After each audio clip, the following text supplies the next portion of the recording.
வணக்கம் காவேரியன்ஸ், welcome back to Kaveri news. கோல்டுனாலே எல்லாத்துக்குமே ஆசை உண்டு, அதை வாங்கணும் அப்படின்ட்டு. கோல்டுனா ஈவன் சோலார் சிஸ்டம் வர்றதுக்கு முன்னாடியே இருந்துச்சு அப்படின்னு சொல்லுவாங்க. சயின்டிஸ்டில் கேட்டிங்கன்னா இன்டர்ஸ்டெல்லார் ரீஜனில் உருவாகி வந்தது தான் இந்த கோல்டு அப்படின்னு சொல்லுவாங்க.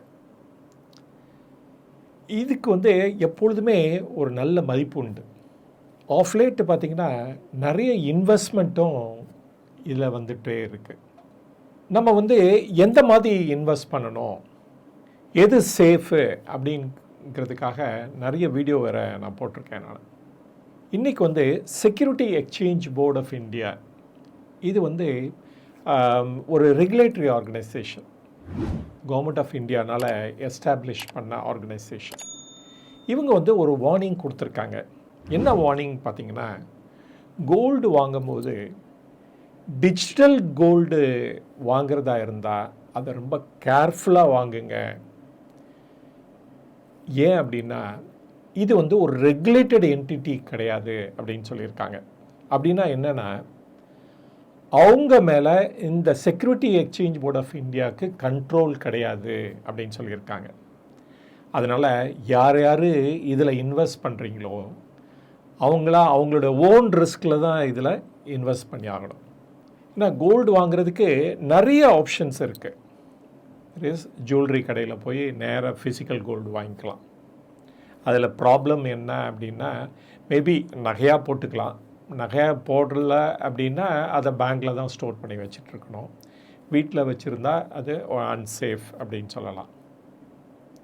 ஆனால் கோல்டில் இன்வெஸ்ட் பண்ணுறவங்களுக்கு நிறைய ஆப்ஷன் இருக்குது. என்னென்ன ஆப்ஷன் அப்படின்னு பார்த்தோம் அப்படின்னா, இந்த மாதிரி டிஜிட்டல் கோல்டு அதுலேயும் பண்ணலாம். இந்த டிஜிட்டல் கோல்டில் ப்ராப்ளம் ரெகுலேட்டட் என்டிட்டி கிடையாது.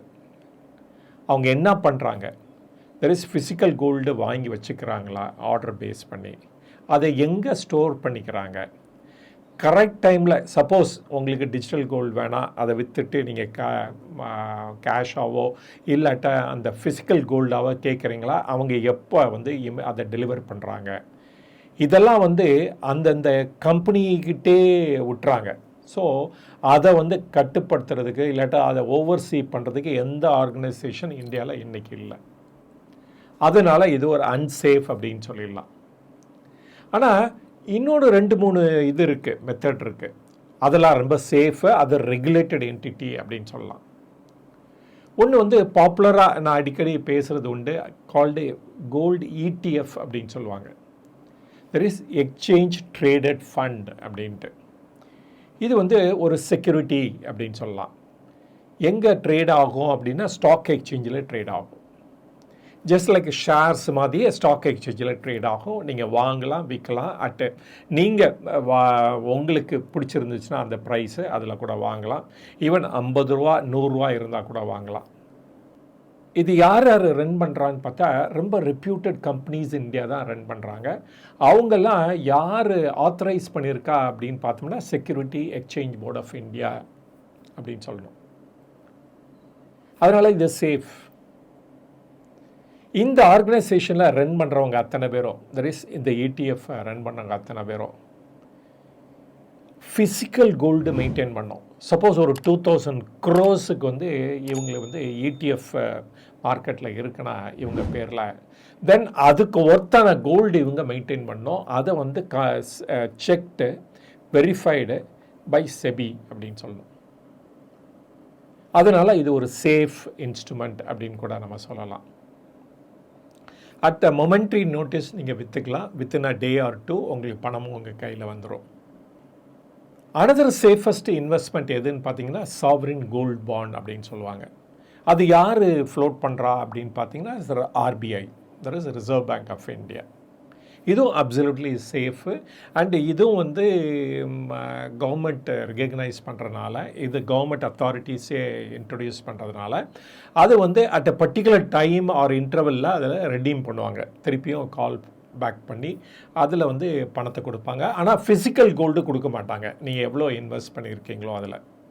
ஆனால் இது இப்போ RBI ஃப்ளோட் பண்ணுறது இல்லை. ஏன்னா அவங்களுக்கு வந்து ஹெவி லாஸ் இதனால். இந்த சாவரின் கோல்டு பாண்டை நீங்கள் வச்சுருக்கீங்க இல்லாட்ட வாங்கினீங்க அப்படின்னா அதுக்கு ஒரு இன்ட்ரெஸ்ட் கூட கிடைக்கும், டிபெண்டிங் ஆன் அந்த பாண்டு சீரியஸ் பொறுத்திருக்கு. அதே சமயத்தில் 5 வருஷம் கழித்து அதை ரெடீம் பண்ணிங்கன்னா ஆர்பிஐ அனௌன்ஸ் பண்ணுவாங்க ஒரு பர்டிகுலர் டேட்டு. அந்த டைமில் அதை ரெடீம் பண்ணிங்கன்னா ஈவன் எனி கேபிட்டல் கெயின்ஸ் அதில் வந்தால் கூட அதுக்கு டேக்ஸ் ஃப்ரீ அப்படின்னு சொல்லலாம். இது ஒரு சேஃப் இன்ஸ்ட்ருமெண்ட். ஆனால் இந்த ப்ராப்ளம் என்னென்னா, இப்போ ஆர்பிஐ வந்து இந்த மாதிரி கோல்டு பாண்ட் ஸ்கீமை இன்ட்ரொடியூஸ் பண்ணுறது கிடையாது. அப்புறம் வந்து எலக்ட்ரானிக் கோல்டு ரிசீட்ஸ் அப்படின்னு சொல்கிறாங்க. அது கூட செபி ரெகுலேட்டட் தான். இதுக்கு கூட பேக்டு பை ஃபிசிக்கல் கோல்டு அப்படின்னு சொல்லணும். அவங்க வந்து எங்கே கோல்டை வச்சுருக்கணும் அப்படின்னா எந்த வால்ட்டை வந்து SEBI, that is security exchange board of India சொல்கிறாங்களோ அந்த வால்ட்டை தான் ஸ்டோர் பண்ணி வச்சாகணும். அதுக்கு ரெகுலர் ஆடிட்டும் உண்டு. ஸோ இந்த 3 வகையான இதுக்கு மட்டும்தான் சேஃப்டி இருக்குது அப்படின்னு சொல்லணும். ஆனால் இந்த டிஜிட்டல் கோல்டுன்னு சொல்கிறாங்கல்ல, அதுக்கு வந்து எந்தவித ஆடிட்டும் கிடையாது, எந்தவித வெரிஃபிகேஷன் கிடையாது. அதனால் இதில் இன்வெஸ்ட் பண்ணுறது வந்து லாட் ஆஃப் ரிஸ்க் அப்படின்ட்டு இப்போ ரீசண்டாக வந்து செபி வந்து அனௌன்ஸ்மெண்ட் கொடுத்துருக்காங்க. இந்த வார்னிங் ஏன் இப்போ வந்திருக்கு அப்படின்னு பார்த்தோம் அப்படின்னா, இது வந்து ஒரு அன்ரெகுலேட்டட் என்டிட்டி. இதில் போய் யாராவது இன்வெஸ்ட் பண்ணாங்கன்னா எதுக்கு இன்வெஸ்ட் பண்ணுவாங்க? ஃபிசிக்கல் கோல்டு வச்சுக்க வேணாம், இது ஒரு இன்வெஸ்ட்மெண்ட்டாக இருக்கணும் அப்படின்னு சொல்லி இன்வெஸ்ட் பண்ணுறது உண்டு. அதை மெயின்டைன் பண்ணுறவங்க எவ்வளோ இவங்களுக்கு டிஜிட்டல் கோல்டு ஆர்டர் வருதோ அந்த லெவலுக்கு ஃபிசிக்கல் கோல்டு அவங்க மெயின்டைன் பண்ணி ஆகணும். அப்போ இந்த ஃபிசிக்கல் கோல்டு அவங்க மெயின்டைன் பண்ணுறாங்கன்னா இதை யார் ஆடிட் பண்ணுறது? இது கரெக்ட் தானா அப்படிங்கிறதுக்கெல்லாம் எந்த வித அத்தாரிட்டியும் கிடையாது. அதனால் அந்த கம்பெனியே இதெல்லாம் மெயின்டைன் பண்ணுவாங்களா அப்படிங்கிறது தான் பெரிய சந்தேகம். அதனால தான் இந்த security board of exchange of India வந்து இந்த மாதிரி வார்னிங் கொடுத்துருக்காங்க. அதனால் ஞாபகம் வச்சுக்கோங்க, இனிமேல் யாராவது கோல்டு வாங்கணும் அப்படின்னு நினச்சிங்கன்னா பெட்டர் வந்து இது வந்து கோல்டு இடிஎஃபாக இருக்கலாம், இல்லாட்ட இந்த கோல்டு பாண்டாக இருக்கலாம். தோ கோல்டு பாண்டு வந்து ஆர்பிஐ இஷ்யூ பண்ணலைன்னா கூட அது வந்து secondary market, that is share மார்க்கெட்டில் இது ட்ரேட் ஆகுது, அதை கூட வாங்கலாம், விற்கலாம் ஷேர் மார்க்கெட்டில். அது வந்து ஒரு சேஃப் இன்ஸ்ட்ருமெண்ட் அப்படின்னு கூட நம்ம சொல்லலாம். அப்புறமேலே இந்த எலக்ட்ரானிக் ரிசீட்ஸ், தட் இஸ் கோல்டுக்காக கொடுக்குறது, இந்த 3 மட்டும்தான் சேஃப் அப்படின்னு சொல்லி செபி வார்னிங் கொடுத்துருக்காங்க. அதனால் வாங்குறவங்க இனிமேல் ஏற்கனவே வாங்கிட்டீங்க அப்படின்னா ஒன்றும் பண்ண முடியாது. இனிமேல் வாங்க நினைக்கிறவங்க பெட்டர் வந்து இந்த மாதிரி இடிஎஃப்பில் போய் வாங்குறது ஃபார் பெட்டர் அப்படின்னு நான் நினைக்கிறேன் நான். ஆனால் செபி ஏன் இந்த மாதிரி வார்னிங்கை இப்போ கொடுக்குறாங்க? இன்ஃபேக்ட் வந்து இந்த மாதிரி எலக்ட்ரானிக் கோல்டு வந்து ஆர் டிஜிட்டல் கோல்டு வந்து ரொம்ப நாளாக இருக்குது. இது வந்து ஒரு லெவலுக்கு வளர்ந்துருச்சு அப்படின்னு கூட சொல்லலாம். இந்த மாதிரி ஸ்டேஜ் ஆஃப் க்ரோத் இருக்கிறவங்க ஏன் இந்த மாதிரி வார்னிங் வருது அப்படிங்கிறது ஆச்சரியமாக இருக்குது. எப்பொழுதுமே இந்த மாதிரி ரெகுலேட்டட் என்டிட்டி வந்து ப்ரோஆக்டிவாக இருக்கிறது பெட்டர். தட் இஸ் இந்த மாதிரி ஸ்கீம்ஸ்லாம் ஃப்ளோட் ஆகும்போதே அதுக்குள்ள ப்ராப்ளத்தை வந்து இந்த மாதிரி அத்தாரிட்டிஸ் பப்ளிக்காக அனௌன்ஸ் பண்ணாங்கன்னா அது ஃபார் பெட்டர் அப்படின்னு நினைக்கிறேன், ரதர் தென் ரியாக்டிவ். அது நல்லா வளர்ந்து ஒரு பெரிய இம்பார்ட்டன்ட் பிளேஸ் ஆஃப் இன்வெஸ்ட்மெண்ட் ஆனோடனே அதுக்கு வந்து இந்த மாதிரி வார்னிங் கொடுக்கறது வந்து விரும்பத்தக்கதல்ல அப்படின்னு நினைக்கிறேன் நான். அதனால் இது மட்டும் ஞாபகம் வச்சுக்கோங்க, இன் ஃப்யூச்சரில் வந்து நீங்கள் இன்வெஸ்ட் பண்ணணுன்னு நினச்சிங்க அப்படின்னா பெட்டர் வந்து இடிஎஃப்பில் போய் இன்வெஸ்ட் பண்ணுங்கள். இதுக்காக நிறைய கம்பெனிஸ் வர பர்மிட் பண்ணியிருக்காங்க இந்த மாதிரி இடிஎஃப் இஷ்யூ பண்ணுறதுக்கு. ஸ்டேட் பேங்க் ஆஃப் இந்தியா பண்ணுறாங்க, ஆக்சிஸ் பேங்க், இதை தவிர இந்த நிப்பான் அந்த கம்பெனியும் பண்ணுறாங்க. இதை தவிர அதர் பீப்புளும் இந்த லைனில் இருக்காங்க. இந்த டிஜிட்டல் கோல்டில் நாட் ஓன்லி என்ன ப்ராப்ளம் இருக்குது அப்படின்னா அதுக்கு வந்து ஒரு ரெகுலேட்டரி அத்தாரிட்டி கிடையாது. அதனால் அதை வந்து ப்ராப்பராக ஆடிட் பண்ணுறதுக்கும் ஆள் கிடையாது அப்படின்னு சொல்லலாம். இது மட்டும் இல்லைங்க, சப்போஸ் நீங்கள் நாளைக்கு அதை திருப்பி பெறணும்னு நினைக்கிறீங்க, பணமாவோ இல்லாட்ட கோல்டாவோ திருப்பி பெறணும்னு நினைக்கிறீங்க. அப்போ அவங்க கொடுக்க முடியாது ஏதாவது சொல்லிட்டாங்கன்னா ஒரு லாங் லீகல் பேட்டில் தான் நடக்க முடியும். சப்போஸ் இந்த டிஜிட்டல் கோல்டு வந்து ஒரு ரெகுலேட்டட் என்டிட்டி கிடையாது.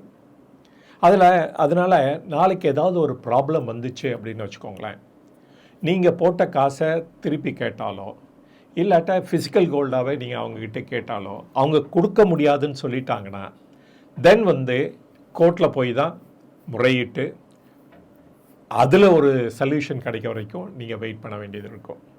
அதனால் கேர்ஃபுல்லாக இருந்துக்கோங்க. இப்போ இந்தியா கூட பாருங்கள், அவங்கக்கிட்ட கோல்டு ரிசர்வ்ஸ் எஸ்பெஷலி இந்த ஆர்பிஐ வந்து எவ்வளோ ஹோல்ட் பண்ணிகிட்ருக்காங்கன்னா இன்றைக்கி 880 டன்ஸ் ஆஃப் கோல்டு வச்சிட்ருக்காங்க. முன்னாடி வந்து ஒரு மேஜர் போர்ஷன் வந்து பார்த்திங்களா லண்டன் கோல்டு எக்ஸ்சேஞ்ச் மார்க்கெட்டில் தான் இருக்கும். அங்கே ஒரு சேஃப் வால்ட்டில் ஸ்டோர் ஆகிட்டுருக்கும். இந்த இன்டர்நேஷ்னல் சிச்சுவேஷன் வந்து லாட் ஆஃப் அன்சர்டனிட்டி இருக்கிறனால இப்போ நிறைய கோல்டை வந்து லண்டன்லேருந்து நம்ம இந்தியாவுக்கு மூவ் பண்ணிகிட்ருக்காங்க ஆர்பிஐ அப்படின்னு சொல்லணும். கவர்மெண்ட்டே அது மாதிரி பண்ணுறப்ப நம்மளும் சேஃபாக இருக்கிறது ரொம்ப முக்கியம். இதுதான் என்னுடைய view about SEBI warning about digital gold அப்படின்னு சொல்லுவேன். ஸோ ஞாபகம் வச்சுக்கோங்க, டிஜிட்டல் கோல்டு இனிமேல் வாங்காதீங்க. வாங்கிறதா இருந்தால் இடிஎஃப்ஓ இல்லாட்டா அதர் சேஃப் இன்ஸ்ட்ருமெண்ட்ஸ் நான் சொல்லியிருந்தேன் பாருங்கள், அதை வாங்கலாம். அது சேஃபு அண்டு நிரந்தரமாக அது வந்து உங்களுக்கு ஒரு சொத்தாக அமையும் அப்படின்னு கூட சொல்லலாம். இது வரைக்கும் இந்த வீடியோவை பொறுமையாக பார்த்ததுக்கு ரொம்ப நன்றி. மீண்டும் சந்திப்போம். வணக்கம்.